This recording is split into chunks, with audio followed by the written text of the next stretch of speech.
Ground Control is a 42 HP eurorack modular performance sequencer that features CV, MIDI and USB functionality. It features 4 tracks. One is a drum track with 8 gate outputs, and 3 other tracks are melodic CV gate tracks. The module features a 2-octave keyboard that can be used to enter your patterns for both the drum tracks and the melodic tracks. Each track contains 24 patterns. Overall, you have 24 projects that contain all the settings for 4 tracks. Since 2 octaves contain 24 buttons, each button maps to a pattern from A to Z. Each track can contain individual patterns that can be up to 64 steps in length. You can additionally chain patterns, and the chain can contain up to 24 patterns. At the top of the panel you have dedicated mute buttons that can either be turned momentarily or quantized to the pattern length. Additionally, using the project and mute button you can clear a track, or using the tempo and mute button you can solo a track. At the top right corner we have the clock in and clock output, reset input and reset output. Here we also have the MIDI input, which can be used with the MIDI adapter, and the MIDI output. Additionally, each track has independent reset inputs, one for drum, for first melodic, second and third melodic tracks. You also have external CV inputs that can be assigned to modulate various parameters inside of the sequencer.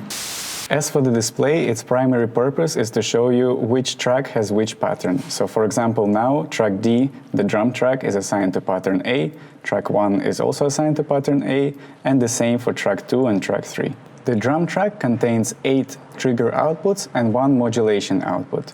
You can use the keyboard to trigger each of the outputs.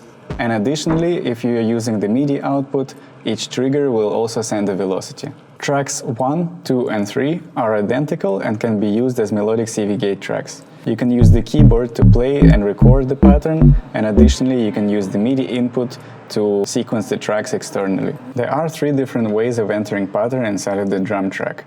The first one is called 101 mode or running order mode, where you can enter active and rest steps. For example, if you want to create a 4-on-the-floor kick drum pattern, first we press record, enter 1 active step, and enter 3 rest steps. Then you press play, and we have our pattern. The second mode is called live mode, and it can be used while the pattern is being played. For example, if we press record and start recording a hi-hat pattern, it will play back exactly as you played it. Additionally, we have the XOX style editor that can be accessed by hold pressing the record mode. You can use it while the sequencer is stopped or is being played. For example, let's start the pattern, hold press record, we enter the XOX mode, let's select the third output and enter a sequence.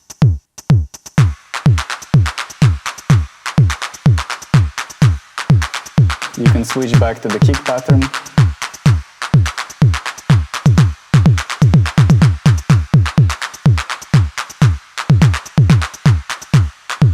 Each trigger output on a drum track can contain different pattern lengths. For example, now the kick drum has 4 steps and all other drums have 16 steps. Let's try to edit the kick pattern to be 32 steps long. Entering the XOX mode, pressing on the kick drum key, using the last step button we can switch to 16 or to 32. Now you can see that the kick pattern is empty. We can start editing it.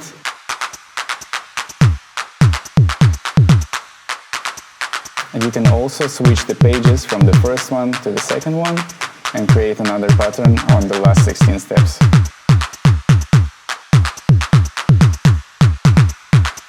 Additionally, for the drum track, you can enter ratchets for each of the drum sounds. Let's start the sequence, enter the XOX mode, select the snare drum pattern, enter a step and press the ratchet. Now that step will contain ratchets set by the global value.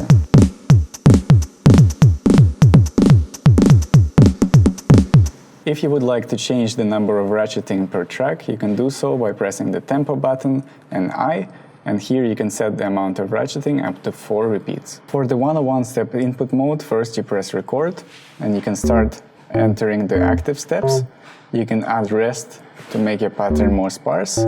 You can also add ties to make your note longer. Or you can also do slides by holding the two different notes together. Let's hear the pattern.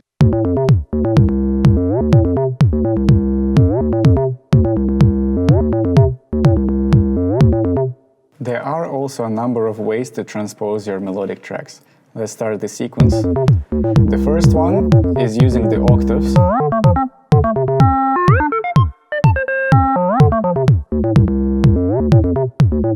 Second one, you have to press both minus and plus together, and you can transpose your pattern by semitones.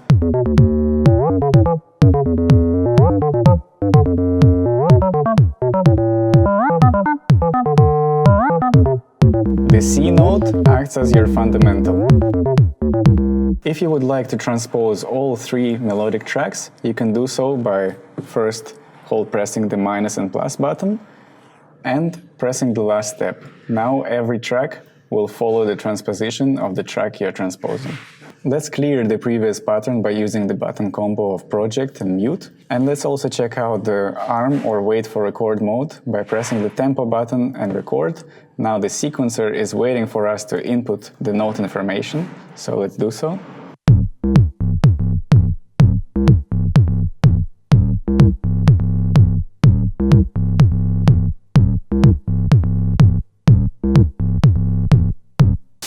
There are different ways to change the patterns for each of the four tracks. The first one is using the page or pattern buttons. As you can see, we can increment the value by one pattern for each of the tracks. The other way is by pressing the track button and selecting the pattern using the keyboard. If you enter multiple patterns like this, you can create a pattern chain for a dedicated track. You can also use the pattern lock feature, and what this allows you to do is to change all patterns for all of the four tracks at the same time. For example, as you can see now, every track switched to pattern B, every track switched to pattern C, and so on. Additionally, you can switch the patterns on the fly by first pressing play, pressing the project button, and here for the track D, which is the drum track, you can change the pattern to E, for example, which at the moment is empty, or you can change it back to A, as the pattern that we had before. For the drum track, you have a special feature called roller or fills, similarly to the one available on Queen of Pentacles and Black Noir. You have four buttons which select the speed of the roller from quarter notes to 32nd notes.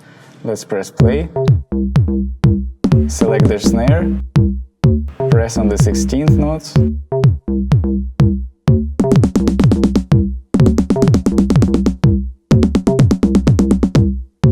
(30nd),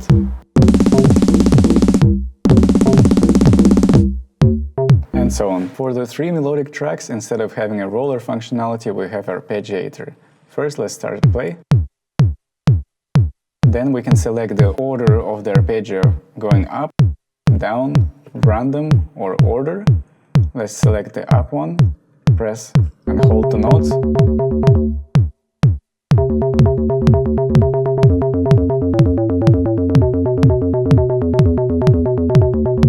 Let's select the random.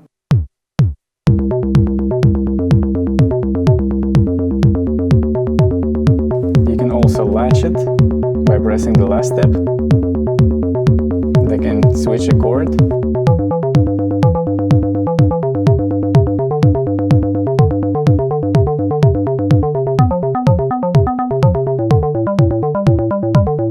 You can also control the speed of the arpeggio by pressing the track and one of these four buttons, so it can be quarter notes,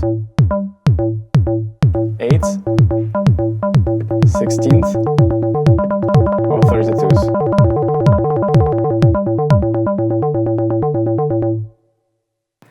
For both the drum and melodic tracks, we have a probability control. Let's start the sequence, latch our arpeggio, then using the tempo button and pressing the probability, we can adjust the amount of randomness introduced to the sequence.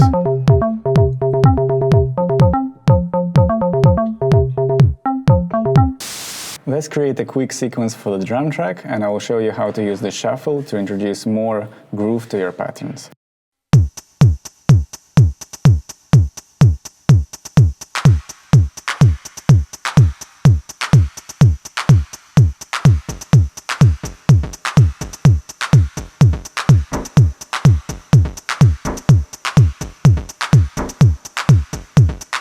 Let's clear the hi-hat pattern and create a new one.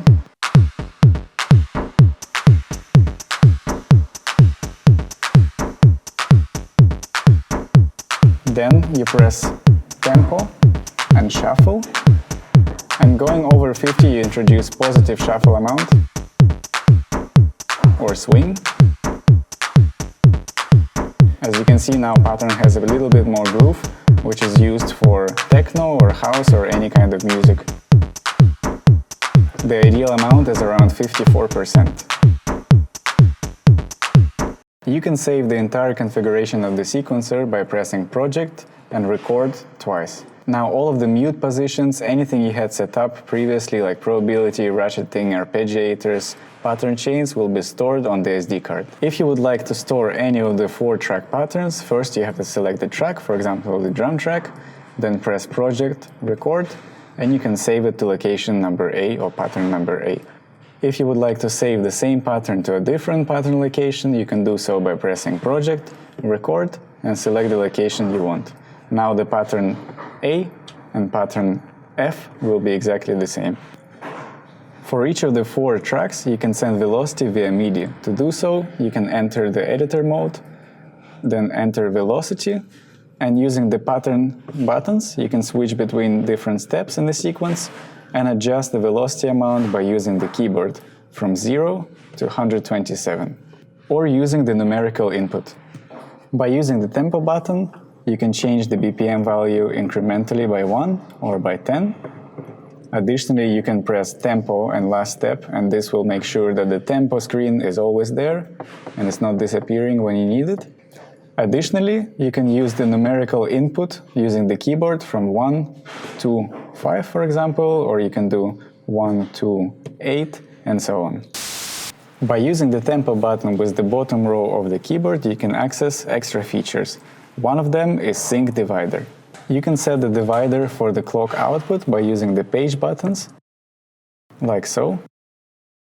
And if you would like to set the divider for the incoming clock, you can do that by pressing the tempo and using the value buttons.